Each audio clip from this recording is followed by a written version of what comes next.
ये जो हमारे हाथ पे घड़ी बंधी है, इसको तो सब जानते हैं कि घड़ी कहते हैं। इसके अंदर तीन चीजें और होती हैं जो दिखती हैं, उसे क्या कहते हैं? सुई होती है ना, और हर सुई की रफ्तार अपनी जगह है। लेकिन जहन में एक बात रखें कि अगर सेकंड वाली सुई एक राउंड पूरा कर ले तो मिनट बनता है, और मिनट वाली सुई एक राउंड पूरा कर ले तो क्या बनेगा? 1 घंटा बनता है। अगर घंटे वाली सुई पूरा राउंड कर ले तो कितने बनते हैं? 12 घंटे। हमने घड़ी को समझ लिया, बहुत अच्छी तरह समझा। लेकिन जब ये चलती है ना तो एक आवाज आती है। वो कैसी आवाज होती है? किसी से पूछेंगे अपनी फिक्र के हिसाब से जवाब देगा, लेकिन मुझे लगता है कि इसकी हर सेकंड की सुई जो आवाज करती है ना, वो धक जैसे होती है। ये शायद हमें फिक्र देती है कि जिसे तूने सेकंड समझ के अपनी नजरों से दूर रखा, मिनट समझ के जिस पे तूने गौर न किया, ये सिर्फ सेकंड नहीं थे, बल्कि जो झटका इसका आगे गया वो तेरी जिंदगी का कम हुआ। अगर सेकंड वाली सुई ने 1 राउंड लिया तो समझ तेरी जिंदगी का मिनट कम हो गया। अगर मिनट वाली सुई ने 1 राउंड पूरा ले लिया तो समझ तेरी जिंदगी का घंटा पूरा हो गया। अगर तेरी घंटे वाली सुई ने पूरा राउंड ले लिया तो तेरी जिंदगी के 12 घंटे कम हो गए। मुझे बता तो सही, जब सीरियल का टाइम आता है तो घड़ी देख के इंतजार करता है, कब 3 बजेंगे, कब टीवी के आगे बैठूंगा, कब 4 बजेंगे, जब जाकर के मैं उस सीरियल को देखूंगा। मुझे बता तो सही, जो तूने जिंदगी के 3 घंटे एक सीरियल के इंतजार में गुजारे हैं, तुझे क्या लगता है ये इतनी आसानी से मैसर हो जाएंगे? खुदा की कसम, इस मिनट की कदर उस वक्त मालूम होगी जब सांसें गले में अटकती होंगी, कलमा जबान पर नहीं आता होगा और तेरी निगाहों के सामने 1000 फिक्रें बिखरी हुई होंगी। तू सोचता होगा काश जिंदगी 1 घंटे की मोहलत दे दे तो मैं बेटों को ये वसीयत करके चला जाऊं। अगर जिंदगी 1 दिन की मोहलत दे दे तो ये बिखरे काम समेट दूं। अगर जिंदगी 1 हफ्ते की मोहलत दे दे तो अपनी बिखरी हुई औलाद को इकट्ठा कर जाऊं। लेकिन याद रख, जब मौत का वक्त आएगा तो घंटे तो बड़ी बात है, सेकंड का मोहलत नहीं मिलेगी। आज ले उनकी बना, आज मदद मांग उनसे, कल मानेंगे कयामत में अगर मान गया। इसकी कदर करो। और मेरे जवानों, तुमसे गुजारिश है, तुम्हें हालात के तकाजे के मुताबिक आगे बढ़ना होगा। मुझे बता तो सही, जलसे कई हैं और मुझे लग रहा है शायद इससे बड़ा मजमा मुझे काफी दिन तक न मिल सके, और इतना बड़ा मजमा मिला है तो मैं चाहता हूं कि तुम्हारा वक्त कितना कीमती है। मैं इस कीमती वक्त में कुछ कीमती बातें कह के गुजर जाना चाहता हूं। मेरे बाद भी आपको बड़े बड़े खुतबा से बड़े नासिहाना कलिमात सुनने हैं। मुझसे पहले भी आपने हजरत अल्लामा मौलाना अखलाक साहब क़िबला का शानदार खिताब सुना, लेकिन बस अभी मैं तिफले मकतब हूँ, न हजरत हूँ न मौलाना, सदा ये दिल में गूंजी है सुना तू हक का फरमाना। बस मैं एक तिफले मकतब हूँ, कोई खिताबत के जोहर मनवाने नहीं, बल्कि दर्द दिल के लिए आया हूँ। सुने मेरी बात, आज तकाज़े हाल क्या है। मैं कई शहरों से गुजरा, कई सूबों में अभी मैं घूम करके आया। मैंने देखा कि बच्चियों के हाथ में बैनर दे करके उन्हें रोड पर एहतजाज के लिए खड़ा किया गया। मेरी समझ में ये मुअम्मा नहीं आता। और यार, जो कौम बेटियों को बेपर्दा करना चाहती है, तुम में और उनकी फिक्र में फर्क क्या रह गया? वो नकाब उतार के बेपर्दा कर रहे हैं और तुमने हाथ में बैनर दे करके बेटियों को बेपर्दा कर दिया है। ये कौन सा तुम्हारा एहतजाज का तरीका है? तुमने बेटियों को रोड पे खड़ा कर दिया। नहीं, एहतजाज का तरीका ये नहीं है। आओ मेरी बात सुन करके अपने दिल पे लिख करके लेके जाओ। मैं बेहतर तरीका बताना चाहता हूँ। यह एहतजाज का तरीका ये नहीं कि बेटियों के हाथ में बैनर दे करके रोड पे उतारा जाए, इनके सरों से दुपट्टे उतार करके नारे लगवाए जाए। और इस्लाम इतना पाकीज़ा मजहब है जो अपनी बेटी की आवाज तक निकालने की इजाजत नहीं देता। इनके कदम निकालने की इजाजत किसने दे दी? तुम कहते हो इस तरह एहतजाज होगा। नहीं प्यारे, एहतजाज का तरीका ये है कि बेटियों को घर से बाहर नकाब की बजाय इनके हाथ में बैनर दे करके ना निकाल, बल्कि बेहतर ये है कि आज तक जिन बेटियों ने नकाब नहीं पहना था उन पे लाजिम कर दो अब तक नकाब नहीं पहना था, जब तक जिंदा रहोगी कनीज़े फातिमा फट करके। नारे तकबीर, नारे रिसालत, वाह वाह वाह वाह, सुभान अल्लाह सुभान अल्लाह। हाँ, ये एहतजाज का बेहतर तरीका है। बैनर ना दो, इनको नकाब पहना दो, बैनर ना दो, इनको इज्जत का लिबास पहना दो, लेकिन पहनाएगा कौन? वो कौम पहनाएगी जिसने टोपी सिर्फ जुमे जुमे को ओढ़नी है। वो कौम बेटियों को सवारेगी जो कुर्ता पजामा सिर्फ ईद को पहनेगी। मुझे बता तो सही, लोग कहते हैं उसने मारा इसने मारा, मैं कहता हूँ गलत कहते हो। सच ये है, दिल के पपोले चल उठे सीने के दाग से, इस घर को आग लग गई घर के चराग से। मुझे बता तो सकी, अगर उन्होंने नकाब को कह दिया तो कलेजे फट गए। जब तू बेहयाई का लिबास बेटी को ला के देता रहा तब तेरी गैरत कहाँ थी? जब तूने बेटी को आधा जिस्म कपड़े पहनाए तब तेरी हया कहाँ थी? जब तू नंगे सर उसको लेकर के शादी ब्याह में जाता रहा तब तेरे मुकद्दर की हया कहाँ थी? नारे रिसालत, नारे रिसालत। हजरत मुंशी तालिब मियाँ साहब क़िबला, हजरत मुंशी तालिब मियाँ साहब क़िबला, फैज़ाने बख्शुल्ला मियाँ, फैज़ाने बख्शुल्ला मियाँ, और से मुक़द्दस। आप तमामी हजरात जहाँ हैं वहीं बैठ जाएं। आप तमामी हजरात बहुत तेज़ी के साथ बैठ जाएं। बहुत खूबसूरत खिताब हजरत अल्लामा मौलाना मुफ्ती हम्माद रजा साहब मुरादाबादी का समाअत कर रहे हैं। सुभान अल्लाह, बहुत तेज़ी के साथ आप तमामी हजरात मुकद्दर बदल गया, जहाँ हैं वहीं बैठ जाएं। मुकीम भाई एक नारा लगा दो, मुकद्दर बदल गया। नारे तकबीर, नारे रिसालत, सुभान अल्लाह सुभान अल्लाह, वाह वाह वाह, सुभान अल्लाह। बचा के रखो थोड़ा सा। सुभान अल्लाह सुभान अल्लाह, वाह वाह, नीचे डालो, नीचे डालो, नीचे डालो।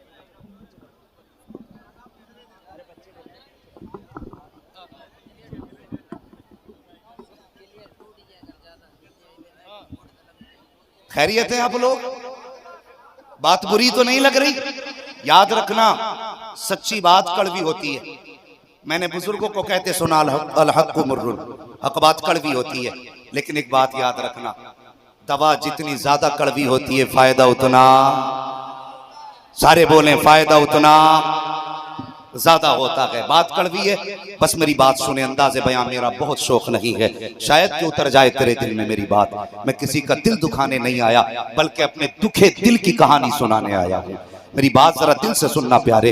वो कौम कैसे बेटियों को पर्दे में रख सकती है जिसने नीम उरिया बेटियों को करके शादियों में शरीक किया? आज कलेजा दुखता है यार किसी शादी में दावत इत्तेफाक से। पहली बात तो मौलवी को दावत मिलती नहीं वलीमों की। मौलवी के मुकद्दर में तो तीजे 40 में लिख रखे लोगों ने। अगर चला भी जाए किस्मत से मौलवी तो मारे गैरत के खाली पेट लौट आता है। हाँ, खाली पेट लौट आता है। ये कहानी हजरत कड़वी नहीं, बात सच्ची है। घरों में तुम्हारे फंक्शन होते हैं, करते क्या? मदरसे के बच्चों की दावत कर दी, हाँ कर दी, करके आगे दावत, ठीक हजरत जी बच्चे भेज देना खाने के लिए। बहुत गौर से बात सुनना जो बताना चाहता हूं। तुमने वलीमे में टेबल लगाया और उसमें भी तुमने 2 हिस्से किए। अमीरों के टेबल अलग हैं, गरीबों के लिए बिछाई गई मैट अलग है। अगर कोई अमीर के टेबल की तरफ गरीब भटक जाए, कहते नहीं नहीं तुम्हारा खाना उधर चल रहा है। शर्म नहीं आती? क्या ये दस्तरखान के लायक नहीं? नहीं तुम्हारा खाना ये नहीं, ये अमीरों का खाना है, यहाँ पे स्टैंडर्ड लोग बैठेंगे। तुमने स्टैंडर्ड का मयार किसे दिया? जो कोट पहन के आए वो स्टैंडर्ड है? जो 12,000 की घड़ी पहन के आए वो स्टैंडर्ड? जो 13,000 के जूते पहन के आए वो स्टैंडर्ड? ये तेरा मयार है। खुदा की कसम फरिश्तों से पूछ बुलंदी का मयार क्या है। फरिश्ते कहते हैं अगर मदीने की गलियों में फिरने वाला गुलाम बिलाल होता है, दामन मुस्तफा का थाम ले आशिकों का इमाम बना दिया जाए। और पहली बात तो मुकद्दर से दावत होती नहीं, मौलवी की होती नहीं। तीजे में सबसे पहले आना, तीजे में पहली बात तो दावत होती मौलवियों की। अगर ना भेजें, लेट कर दें तो कहते बच्चे नहीं भेजे तो इन्हें क्या समझता है ये चंदा खोर है। खुदा की कसम ये वो जमात है अगर कब्रिस्तान में कदम रख दे अल्लाह 40 दिन का अज़ाब हटा देता है। अगर जमीन पे उलमा ना रहे तो कब के जलजले आए और जमीनें फट जाएं। आज जो ये फर्श सलामत है उलमा के कदम से सलामत है। तुम नहीं जानते इनकी दुआएं तकदीर बदल देती हैं। तकदीर बदल देती है, लेकिन हमारा मिजाज क्या है? तीजे में आलिम पहले आएगा, 10वें में मौलवी पहले आएगा, लेकिन दावत जब वलीमे की होती है, दावत करके बंदा भूल जाता है। अल्लाह अकबर, सब खा के चले गए, तेरे दरवाजे पे अमीर भी खा के गए, गरीब भी खा के चले गए, आम भी खा के गया, खास भी खा के गया, लेकिन जिन बच्चों से तूने खाने के लिए कहा था, दोबारा तुझे उन बच्चों की याद तक नहीं आई। जब बच्चे देखते कोई आया नहीं है, अगर कहा जाए कि तुमने मौलाना उन बच्चों को नहीं बुलाया, तो हाथ मार के कहता यार याद ही नहीं रहा। ओ हया कर, तू किसे भूल बैठा है? ओ ख्याल कर, तूने किसको नजर से गिराया है? तूने किसको जहन से निकाल दिया है? और तेरे दरवाजे पे कुत्ते खा के गए, तुझे मुस्तफा के पढ़ने वाले बच्चों का ख्याल नहीं आया। तेरे दरवाजे पे शराबी खा के गया, लेकिन कुरान के कारी का ख्याल नहीं आया। तेरे दरवाजे पे जुआरी खा के चला गया, लेकिन कुरान के कारी का ख्याल नहीं आया। और फिर कहता गौस का दामन नहीं छोड़ेंगे। मुझे भी बता तो सही, वो कौन सा दामन है जो तूने थाम रखा है? वो कौन सा दावा है मोहब्बत का जो तूने दिल में बसा रखी है? और तू क्या कहता है कि हमने तो कह दिया था आ जाना चाहिए? तू जानता नहीं ये इतनी गैरतदार कौम है, वाकई तो मर सकती है, बिन बुलाए किसी के दस्तरखान पे जा नहीं सकती है, इसलिए कि इसकी रगों में हया स्कूल ने नहीं बल्कि मुस्तफा के घर मदरसों से अता की गई है। बदल के रख दिया, स्टैंडर्ड अलग हो गया, हमारा स्टैंडर्ड ही अलग हो गया। हाँ, तो पहली बात तो दावत होती नहीं, और हो जाए और मौलवी चले जाएं तो फर्क दौर बदला है। लोग कहते हैं बड़ी तरक्की हुई है। कहा क्या कि पहले गुड़ और मठा चलता था बारात को, अब तो मुर्गे बकरे चल रहे हैं। वाह, खूब तरक्की की। हमने कहा और तब्दीली भी हमने देखी। पहले जो थे खाने वाले बैठते थे, खिलाने वाले घूमते थे। आज खिलाने वाले बैठे रहते हैं, खाने वाले गधों की तरह घूमते। मुझे बताइए, ये तरक्की है हमारी? हमने इतनी तरक्की की, अल्लाह अकबर। कुछ शादियों में जाने का मौका मिला, खुदा की कसम हया आ रही थी, सोचने पे मजबूर थे कि ये हैं मुस्तफा के गुलाम जिनकी बेटियों के बाल पर्दे में ना हो, जिनका लिबास बेहयाई को बिल्कुल आया करता हो। और लोग कहते हैं गुलामी रसूल में मौत भी कबूल है। ये तेरा कौन सा दावा है? मौत तो बाद में कबूल कर, पहले बेटियों को पर्दे में रख, पहले हया की उनको तालीम दे। और यार, ये कौम तो खुद अपनी आंखें सेकती है, ये इंतजार करती है ऐसे फंक्शन में जाएंगे जहां बेटियों के हुस्न का दीदार हो सके, जहां उनके जिस्मों की अक्कासिया की जा सके। ओ हया कर, कल भी तू था, आज भी तू है। आज दुनिया रो रही है कि आज फरिश्तों की मदद क्यों नहीं आ रही है। मैं कहता हूं आज भी मदद उतरेगी। खुदा की कसम 313 की तरह पहले अपना ईमान मजबूत कर ले, तुझे भी मैदान अमल में उतरना पड़ेगा। अल्लाह अकबर, जब बेटियों को नंगे सर लेके जाते हो, फिर मदद किधर से तलाश कर रहे हो? मुझे बता तो सही, जरा कल और आज में फर्क देख। कल भी तू था, आज भी तू है। कल जब कोई गैर मुस्लिम परदेश जाया करता था तो अपनी बेटी को मुसलमान के हवाले करके जाता था, कहता था यार मैं परदेश जा रहा हूँ, मेरी बेटी की इज्जत की हिफाजत तेरी जिम्मेदारी है। महीनों में लौट के आता था, बेटी इज्जत के साथ मिला करती थी। लेकिन आज मैं उस कौम के सामने बैठा हूँ जिसकी नजरों में अपनों की इज्जत महफूज नहीं है। और किस रिश्ते की बात करूँ यार, कौन सी कौम का रोना रहूं? आज हमारी कौम का हाल ये है कि मामू भांजी का रिश्ता सलामत नहीं, बाप बेटी का रिश्ता सलामत नहीं, चचा भतीजी का रिश्ता सलामत नहीं। आज किस रिश्ते पे एतमाद किया जाए? जिधर देखो इज्जत के लुटेरे बैठे हैं। उठा कल की तारीख, मुस्तफा जाने रहमत का दौर है, इब्तिदाई इस्लाम है। उस वक्त में इस्लाम के चाहने वालों की तादाद भी कम थी, यहूदियों की पावर ज्यादा थी। इस्लाम की कलमा पढ़ने वाली इस्लाम की शहजादी एक बनिए की दुकान पर सोना खरीदने के लिए गई। जैसे उसने अपनी पसंद के सोने की तरफ इशारा किया, मुझे ये जेवर चाहिए। सुनना प्यारे, मैं वाकया सुनाना मकसूद नहीं है, तुम्हारे दिल में बस कुछ बात उतारना चाहता हूँ। उसने सोने की तरफ इशारा किया कि मुझे ये जेवर चाहिए। अल्लाह अकबर, उसने इशारा किया था, वो बनिया समझ गया कि इसको ये जेवर पसंद है। कहने लगा सुन बेटी, सुन सुन बच्ची, तुझे जितना चाहिए सोना ले ले, लेकिन एक बात मेरी मान ले। का कौन सी बात? का एक मेरे दिल को ठंडा कर दे, मेरा दिल तुझ पे आ गया है, जितना चाहे सोना ले जाना, मैं तुझको मना नहीं करूंगा। जब इतनी बात इस्लाम की शहजादी ने सुनी है, जो जेवर हाथ में था बनिए के मुंह पे मारा और कहा तू क्या समझता है हमें तेरा सोना खरीद लेगा? कहा था उसने, हम मोहम्मद के कदमों पे बिक चुके हैं, दुनिया की कोई दौलत हमारा सौदा नहीं कर सकती है। सुने कि ये तेरे मेरे घर के हालात है। आज बेटियां जरा से लालच में आके अपनी कीमती जेवर इज्जत को बर्बाद कर देती हैं। और तुम्हें ये क्या देंगे लफंगे जो तुम्हें टको टको का लालच देके लूट लेते हैं? पूरी कायनात मिलकर तुम्हें वो नहीं दे सकती, खुदा की कसम जो जहरा के बाबा ने तुम्हें दिया, जो मुस्तफा ने दिया, वो कोई नहीं दे सकता।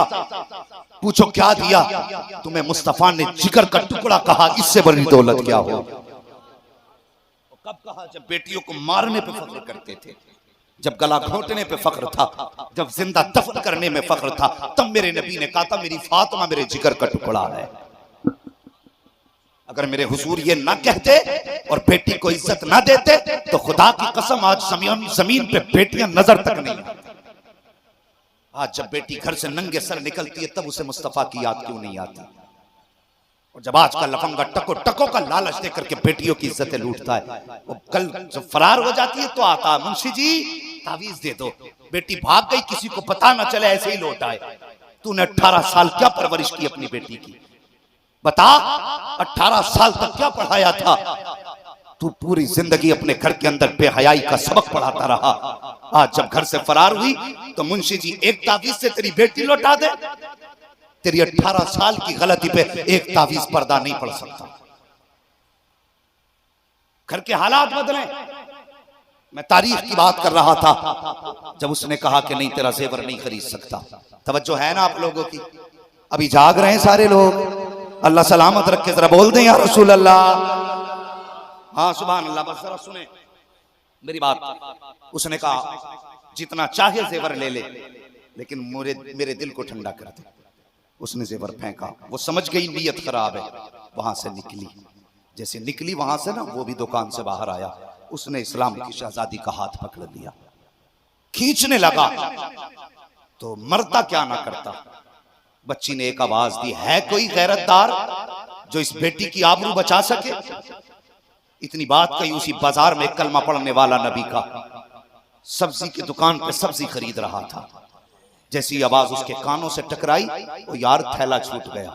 उधर दौड़ा जिधर बच्ची की आवाज आई थी, वहां गया, जाके देखा उस यहूदी ने हाथ पकड़ रखा है। जाने के बाद तलवार का दस्ता मारा, हाथ अलग किया, बेटी को कमर के पीछे करके कहने लगा हिम्मत है तो हाथ लगा के दिखा, अब इस बेटी का भाई आ गया है। अल्लाह अकबर। इतनी बात कही, उसने जब देखा मुसलमान है, इधर इस्लाम के कलमा पढ़ने वाले ने तलवार निकाली, कहा है कोई जो मेरी बहन को हाथ लगा सके? जब उसने हाथ तलवार ली, वो यहूदी चीख के कहने लगा लोगों बाजार भी हमारा, मार्केट भी हमारी, तादाद भी हमारी ज्यादा है। देखो एक कलमा पढ़ने वाला हमें कितनी जुर्रत के साथ ललकार रहा है। उसकी एक आवाज देने की बात देर थी कि सैकड़ों तलवारें मैदान में निकल आई। एक मोमिन के सामने सैकड़ों यहूदियों की तलवारें। किसी ने कहा तेरी क्या लगती है, किसी ने कुछ तंज किया, किसी ने कुछ कहा। उसने कहा मैं कुछ नहीं जानता, बस इतना जानता हूं इसने भाई कह के आवाज दी है। अब ये मेरी बहन लगती है, जब तक मैं जिंदा हूं कोई इसकी इज्जत पे हाथ नहीं डाल सकता। मुझे बता तो सही, कल भी इस्लाम में कलमा पढ़ने वाले थे जो हजारों में खड़े होकर के एक की आबरू बचाया करते थे, आज हमारे बीच हमारी बेटी की इज्जत महफूज नहीं है। बता तो सही हम किस राह पर जा रहे हैं, हम किस डगर पे चल रहे हैं, हमारे नारे कितने सच्चे हैं, हमारे दावे कितने सच्चे हैं, दिल पे हाथ रख के बता। अब जब सैकड़ों तलवारें आई हैं, एक यहूदी आगे बढ़ा कि देखता हूं कैसे रोकेगा। जैसे आगे बढ़ा, इसने तलवार निकाल रखी थी, आगे बढ़ा, इसकी तलवार हवा में उछली और लम्हों में उसका सर तन से जुदा कर दिया। जब एक यहूदी का सर कटा, सैकड़ों तलवारें टूट पड़ी हैं। एक तनहा मुजाहिद है, सैकड़ों तलवारें मुकाबले में है। तलवार चलती रही। आधे दिन से ज्यादा वक्त गुजर गया। एक आदमी सैकड़ों का कितना मुकाबला करता। तलवार चलते चलते बाजू थक गया, तलवार की रफ्तार धीमी हो गई। जब बच्ची ने देखा तलवार थम रही है, रफ्तार धीमी हो रही है, ख्याल आया अगर ये तलवार रुक गई तो इज्जत कौन बचाएगा, अगर ये शहीद हो गया तो बचाने कौन आएगा। आओ इस्लाम की शहजादियों, तुम्हें भी दावत फिक्र देना चाहता हूँ। तुम्हारा काम नहीं होता है तो कभी कहती हो मजार पे चादर चढ़ाऊंगी, कभी कहती हो मजार पे पतीले बनाऊंगी। तुमने क्या समझ रखा है कि तुम मजारों पे जाओगी तब खुदा राजी होगा? नहीं, खुदा को मनाने का तरीका नहीं है। खुदा को मनाने का तरीका ये है, अगर मनाना है मजार पे ना जा, वुजू कर, मुसल्ला बिछा, सजदे में सर रख तो आंसू गिरा। खुदा की कसम मदीने वाला भी राजी हो जाएगा, काबे वाला भी राजी होगा। देखो हालात अपने। आज हमें पूछा जाता मसला, मुफ्ती साहब बीवी को ले जाऊं, क्या करेगा भाई? पतीला बोल दिया था। हालात देखिए हमारे। पतीला बोल दिया था। मैंने पहले कहा था इस घर को आग लग गई घर के चिराग से। अगर मर्दों ने अपनी जिम्मेदारियां निभाई होती तो आज कौम को ये शर्मिंदगी के दिन न उठाने पड़ते। हाँ, हम ही ने ढील दी है, तभी जाकर के हमें इसका खमियाजा भुगतना पड़ रहा है। लेके घूम रहे मज़ारात पे ना, बता तो सही, मुझे बता। अजीब हालात है हजरत जी कौम के, माजरत के साथ। आज किसी के साथ भी बेटी भेज देते हो, किसी के साथ भी। अगर मुंशी जी कहने लगे कि किसके साथ भेजी बेटी, हजरत जी मुंह बोला भाई लगता है, मुंह बोला भाई, भेज दी बाइक पे बैठा के, मुंह बोला भाई है। और भाई की भी बगैर की देख, सगी बहन दरवाजे पे बैठे बैठे इंतजार करती रही और 5 रुपए की दवा लेके भाई ना पहुंचा। और मुंह बोली बहन के बेटे के जन्मदिन पे ये मुंह बोला भाई, वो बोले भांजे के लिए 50,000 का गिफ्ट लेके चला जाता है। शर्म नहीं आती? कहां है हम, क्या कर रहे हैं? लोग कहते हैं कि नजर साफ, पर्दा सिर्फ दिल का है। शर्म नहीं आती? जिन्होंने इस्लाम से आंख मिलाई वो कभी दुनिया में सलामत नहीं रहे। तुम कहते हो पर्दा नजर का है, पर्दा दिल का है, इस्लाम कहता है नजरें नीची रखो। तुम अपनी अकल लगाते रहे। मुझे बता, जो मजहब सगे भाई बहन को एक बिस्तर पे बदन से बदन लगा के बैठने की इजाजत नहीं देता, वो मजहब वो बोले भाई के पीछे बैठ करके बहन को बाजार जाने की इजाजत कैसे दे सकता है? बेशक बेशक। मुझे बताइए, जो मजहब सिर्फ फितने के डर से बेटी को मस्जिद में जाने की इजाजत नहीं देता, वो मज़ारात पे चादरें चढ़ाने की इजाजत कैसे दे सकता है? मुझे भी बताइए, ये कौन सा मुअम्मा है हमारे पास? उसने कहा था है कोई जो इसकी इज्जत बचाए? अल्लाह अकबर। उसने तलवार उठाई, तलवार चली आधे दिन से ज्यादा गुजर गया। उसे डर लगने लगा कि अगर तलवार थमी तो मेरी इज्जत लुट जाएगी, अगर ये शहीद हो गया तो मैं बेआबरू हो जाऊंगी। उसने क्या किया, खुदा की कसम फर्श पे सर रखा, जमीन पे सजदा किया, रो के कहती मेरे मालिक, तुझे तेरे महबूब की अजमत का वास्ता, उनकी औलाद और बेटियों का वास्ता, मालिक आज इस बेबस की इज्जत बचा ले। एक भाई इस बाजार में इज्जत बचाने आया है, मालिक अगर ये शहीद हो गया तो मैं मुस्तफा के मदीने में रुसवा हो जाऊंगी। मुझे इज्जत की परवाह नहीं, लेकिन कयामत तक दुनिया कहेगी एक बेटी की आबरू मुस्तफा के मदीने में लूटी गई थी। ए मेरे मालिक, मुस्तफा के शहर के तकद्दुस का वास्ता मेरी मदद का इंतजाम फरमा दे। जब बच्ची ने 2 आंसू गिराए थे, खुदा की कसम तारीख गवाह है, पीछे से नारे तकबीर की सदा बुलंद होती है। जब बच्ची ने सर उठाया तो क्या देखती है, पीछे पीछे अली आ रहे थे, आगे आगे तेरे मेरे नबी आ रहे थे। नारे तकबीर, नारे विसालत, मसलके आला हजरत उर्से बख्शुल्लाह मियां, मदरसा मुईनुल उलूम, उलमाए अहले सुन्नत। वो पर्दे को लाजिम करो, हया को घर के अंदर लाओ। आज सोचते हैं आज तो फला गांव की बेटी की इज्जत लुटी है, हमारा गांव तो बहुत मजबूत गांव है, इसमें कौन आ सकता है? तो सुनिए, जिन्होंने दूसरे के घर ये सोच के जलने दिए कि अभी आग मेरे घर से दूर है, बहुत कम वक्त लगा के आग ने उनके घर को भी आके जला दिया।